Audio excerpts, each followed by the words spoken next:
శ్రీమాత్రే నమః. జూలై నెల రాశి ఫలితాలని మనం తెలుసుకోబోతున్నాం. అంతకంటే ముందు ఈ జ్యోతిష్యం అనేది ప్రతి ఒక్కరికి కూడా నాకు ఈ నెల ఎలా ఉంటుంది, నాకు వ్యాపారం బాగుంటుందా, నాకు ఉద్యోగం బాగుంటుందా, నాకు వివాహం అవుతుందా, నేను రాజకీయాల్లో బాగుంటానా, నాకు సంతానం అవుతుందా, అందరికీ అన్ని రకాలైనటువంటి క్వశ్చన్స్ ఉన్నాయి కదా. వాటికి అన్నిటికీ ఈ నెల గోచార గ్రహస్థితులు ఎలా ఉందో కూడా చెప్తున్నాను. బాగా గుర్తుపెట్టుకోండి. జాతకం పడుతున్న వర్షానికి ఒక గొడుగు మాత్రమే, కానీ జాతకం జీవితం కాదు. ఈ నెల గ్రహస్థితులు: రవి జూలై 16 వరకు మిథునంలో ఉండి తర్వాత కర్కాటకంలోకి ప్రవేశిస్తున్నారు. కుజుడు జూలై 26 వరకు సింహంలో ఉండి తర్వాత కన్యా రాశిలో ప్రవేశిస్తున్నారు. బుధుడు ఈ నెలంతా కర్కాటక రాశిలో ఉంటున్నారు. గురుడు ఈ నెలంతా మిథున రాశిలో ఉంటున్నారు. శుక్రుడు జూలై 24 వరకు వృషభ రాశిలో ఉండి తర్వాత మిథున రాశిలోకి ప్రవేశిస్తారు.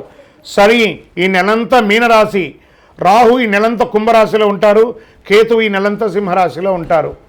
గోచార గ్రహస్థితులు బట్టి ఈ నెల రాశి ఫలితాలని ప్రిడిక్ట్ చేయడం జరుగుతుంది.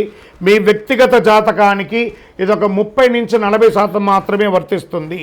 మీ వ్యక్తిగత జాతకం మీ పరిసర ప్రాంతాల్లో ఉన్నటువంటి గురువుల్ని సంప్రదించి జాతకం చెప్పించుకోండి. లేదా మా ద్వారా చెప్పించుకోవాలనుకుంటున్నారా, కింద కనబడుతున్నటువంటి మా నెంబర్కి వాట్సప్ చెయ్యండి. జ్యోతిషాస్త్రరీత్యా ద్వాదశ రాశుల్లో ముందుగా మొట్టమొదటి రాశి మేషరాశి. అశ్విని నక్షత్రం 1, 2, 3, 4 పాదములు, భరణి నక్షత్రం 1, 2, 3, 4 పాదములు, కృత్తికా నక్షత్రం మొదటి పాదానికి జన్మించిన మీరు మేషరాశి వారిగా పరిగణించబడుతున్నారు. ఈ నెల మీకు శుభాశుభ ఫలితాలు ఎలా ఉన్నాయి అని చేస్తే, కొద్ది ప్రయత్నంలోనే ముఖ్యమైనటువంటి పనులన్నీ కూడా మీరు సాధించుకునే అవకాశాలు ఉన్నాయి. చిన్న చిన్న సమస్యలు వస్తుంటాయి. ఎందుకంటే 7:30 శని మొదలైంది, ఏదో ఒక ఫోబియాలోకి వెళ్ళకండి. 7:30 శని జరుగుతుంది, కానీ మిగతా గ్రహాలన్నీ బాగున్నాయి కదా. వివాదాలు ఏమైనా ఉంటే అందులో నుంచి బయటపడతారు. ఉద్యోగంలో కొన్ని శుభ పరిణామాలు చోటు చేసుకుంటుంది.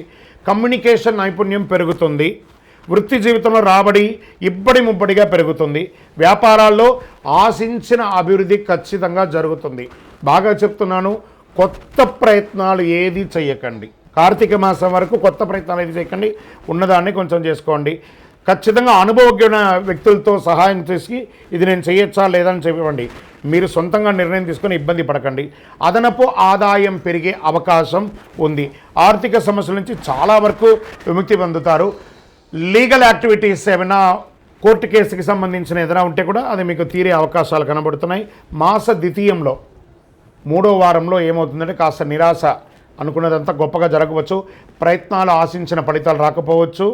ఈ నెలలో రిస్క్ తీసుకోవడం మానుకోండి. నిరుద్యోగులకి ఆశించిన ఉద్యోగం లభించే అవకాశం ఉంది. సహోద్యోగులు మరియు ఉన్నతాధికారులతో సంబంధం బలపడుతుంది.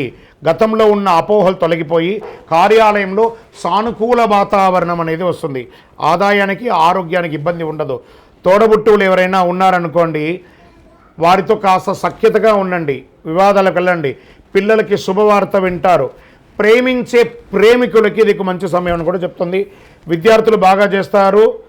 విద్యాదశ నుంచి మీకు క్యాంపస్ సెలక్షన్స్ పొందే అవకాశాలు ఉన్నాయి. విదేశాలకి వెళ్ళాలి అని అనుకున్న వాళ్ళకి ప్రయత్నం చేయండి. షేర్ మార్కెట్ మిశ్రమంగా ఉంది. వ్యవసాయదారులకి అద్భుతంగా ఉందని చెప్పచ్చు. మీడియా రంగం వారికి మిశ్రమం. సాఫ్ట్వేర్ సంబంధించిన వారికి కూడా మిశ్రమంగానే ఉంది. కొంచెం 7:30 7:30 కనిపించిన జూలై 14, 2025 తర్వాత పరిస్థితులు నెమ్మదిగా మెరుగుపడతాయని కూడా చెప్పచ్చు.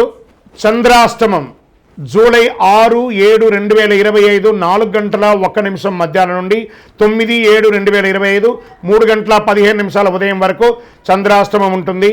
సానుకూలమైనటువంటి రోజులు జూలై 2, 5, 10, 13వ తారీఖున. అదృష్ట సంఖ్యలు ఈ నెల 4 మరియు 9. ఆరాధించాల్సినటువంటి దేవతలు పూజలు ఏమైనా ఉన్నాయనుకుంటే సూర్య భగవానుని ప్రార్థించండి. ఆదిత్య హృదయం పఠించండి. దక్షిణామూర్తికి శివాలయంలో ఉత్తర భాగంలో ఉంటుంది. ఆ దక్షిణామూర్తి స్వామి వారిని నమస్కారం చేయండి. శనివారాల్లో శివుని ప్రార్థించి నవగ్రహ ప్రదక్షిణ చేసి శని భగవాన్ని ప్రీతి పొందండి. దేహిమే బుద్ధి వైశిష్ట్యం, దేహిమే నిత్య యవ్వనం, దేహిమే పరమ ఆనందం, దేవదేవ జగత్పతి అని చెప్పండి. పరిహారం ఏమైనా చేయాలనుకుంటే సూర్యుడికి మందారం పువ్వు ఆ సూర్యుడికి చూపించి మీ పటాల దగ్గర పెట్టండి. ఆదిత్య హృదయం బాగా పారాయణం చేయండి. మీ యొక్క ఇంటి ఇలవేల్పును ప్రార్థన చేయండి, ఇంకను సకల దోషాలు తొలగాలంటే అతి శక్తివంతమైనటువంటి కరుంగాలిమాలను ధరించండి. ఈ మధ్య కరుంగాలిమాల చాలా ప్రాముఖ్యమైంది కదా.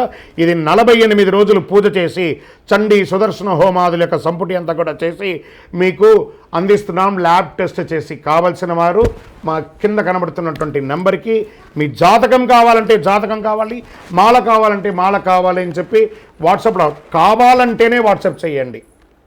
మా అడ్మిన్ మీకు రిప్లై ఇస్తారు. విజయోస్తు. ఇంకను ద్వాదశ రాశుల్లో ఉన్న ప్రతి ఒక్కరు కూడా మీరందరూ కూడా ఆయురారోగ్య ఐశ్వర్య భోగభాగ్యాలతో ఉండాలని అఖిలాండ కోటి బ్రహ్మాండ నాయకుడు శ్రీ ధర్మశాస్త్ర అయ్యప్ప స్వామి వారిని ప్రార్థన చేస్తూ తిరుపతిలో 18 అవతారాలుగా కొలువై ఉన్నటువంటి అయ్యప్ప స్వామి వారి దేవాలయం జీవకొండలో ఉంది. ఆ దేవాలయాన్ని వచ్చి దర్శనం చేసుకోండి. జీవితంలో భాగ్యం ఉంటేనే, రాసి పెట్టి ఉంటేనే ఆ దేవాలయంలో అడుగు పెట్టగలరు. ఆ దేవాలయంలో వచ్చి దర్శనం చేసుకోండి, అష్టైశ్వర్యాలు పొందండి. మీకోసం ఎప్పుడు ప్రార్థన చేస్తూ ఉంటాను. చంద్రమౌళి వెంకటేష్ శర్మ. వందే మాతరం, వందే మాతరం, వందే మాతరం. విజయోస్తు.